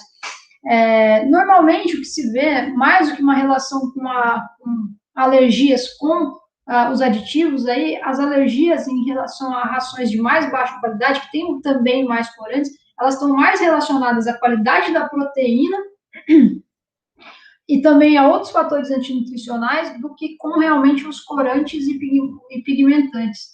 Então, na verdade, seria uma junção de duas coisas que não são tão boas, né? Seria utilização aí de qualidade aí de proteína de baixa qualidade, também fatores antinutricionais, e em alguns casos também a gente sabe que existem reações alérgicas a pigmentantes, mas a maior parte das reações alérgicas está relacionada com proteína de baixa qualidade. Tudo bem, pessoal?